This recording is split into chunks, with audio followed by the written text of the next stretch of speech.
2022. It was a year. I just wanted to take a few seconds to recap it and kind of go through the world events. And I wrote down some of my own. Steph Curry and the Warriors won their 4th NBA championship. Argentina won the World Cup. Patrick Mahomes won his 2nd Super Bowl ring. The Queen died. We had Johnny Depp versus Amber Heard. Will Smith slapped Chris Rock. And Russia invaded Ukraine. So that's a good roundup that I just wanted to put out there. Now, one of the most reputable websites, King5.com, did their own breakdown of what they saw as the most significant events in 2022. Ones that were left off of my list. We had the baby formula shortage, microplastics discovered in human blood. That one's pretty crazy. I'm gonna have to make a video about that one. Obviously, COVID was still a big deal. It was ramping down, but still something to consider. During all of this, one thing that shocked me and blew me away was that over $1 billion of Americans' money was stolen during 2022 in romance scams. Let me give you the definition of what a romance scam is from the FBI. Romance scams occur when a criminal adopts a fake online identity to gain a victim's affection and trust. The scammer then uses the illusion of a romance or a close relationship to manipulate and or steal from them. The criminals who carry out romance scams are experts at what they do and will seem genuine,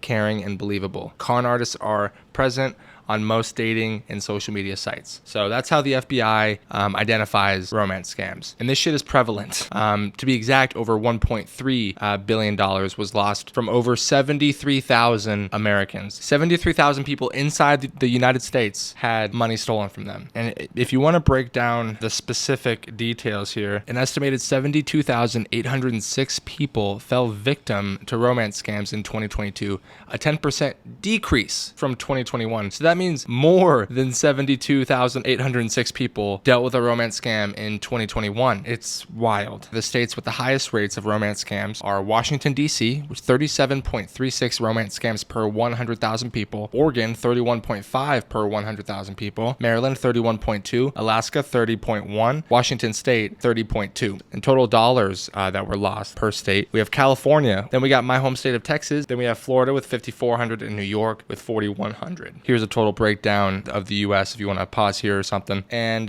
like I said, this was a decrease from 2021. So it's pretty staggering. If you zoom out a bit and really think about kind of the context of the situation, it was during COVID. People were incentivized to stay inside, not be around other people, social distance, essentially isolate yourself from the rest of the world. And obviously that increased the percentage of people that are lonely. And with that, it makes people more susceptible to these types of scams, and especially romance scams. I mean, obviously their online relationships are nothing new. Long distance relationships are nothing new. And so with all of that together, this makes a lot of sense. If you're someone that's hearing about this really for the first time, let's go through what these scammers actually talk about and what they say to manipulate these people. And some of these stories are crazy. These are long haul scams. At the top of this list, we have someone saying that someone close to them is sick, hurt, or in jail at 24%. They would get you to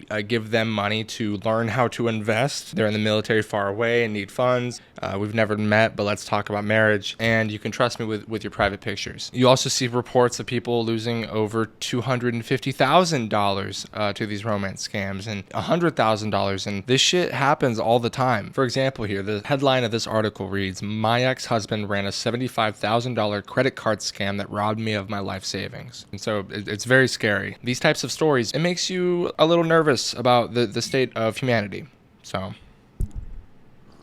reports show romance scammers often use dating apps to target people looking for love, but reports of romance scams that start with unexpected private messages on social media platforms are even more common. In fact, 40% of people who said they've lost money to romance scam last year said the contact started on social media. 19% said it started on a website or app. Many people reported that the scammer quickly moved to the sweet talk to WhatsApp, Google Chat, or Telegram. Obviously, those places are unencrypted and allegedly don't allow for any government tracking, and so it allows them to kind of get away with it once the scamming's done. The top form of payment method that was lost during 2022 was cryptocurrency at 34%, and then we have a bank wire transfer or payment at 27%. That's pretty standard, and this was before the giant crypto crash, and so a lot of these forms of payment were preferred, because obviously there's similar to WhatsApp and those types of things, it's unencrypted and very difficult to track the true identity of the people sending these funds, and so people can really easily disappear. And finally, to kind of tie it all in together, I wanted to talk about the impact of social isolation and loneliness on mental health. I found this article, frontiers.org, and it's an editorial piece on the impact of social isolation and loneliness. And this figure right here specifically gives a great example. The spike of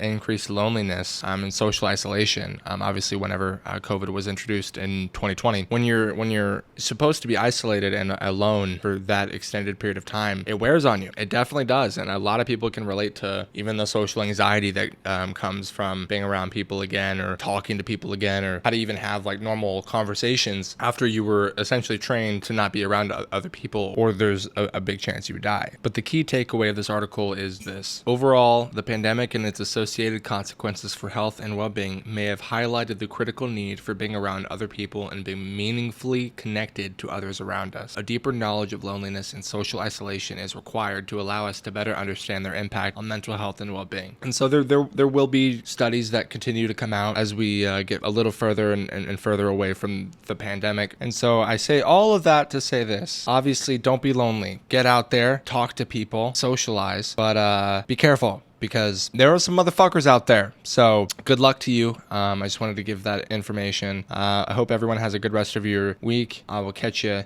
in the next video. Thank you. Goodbye.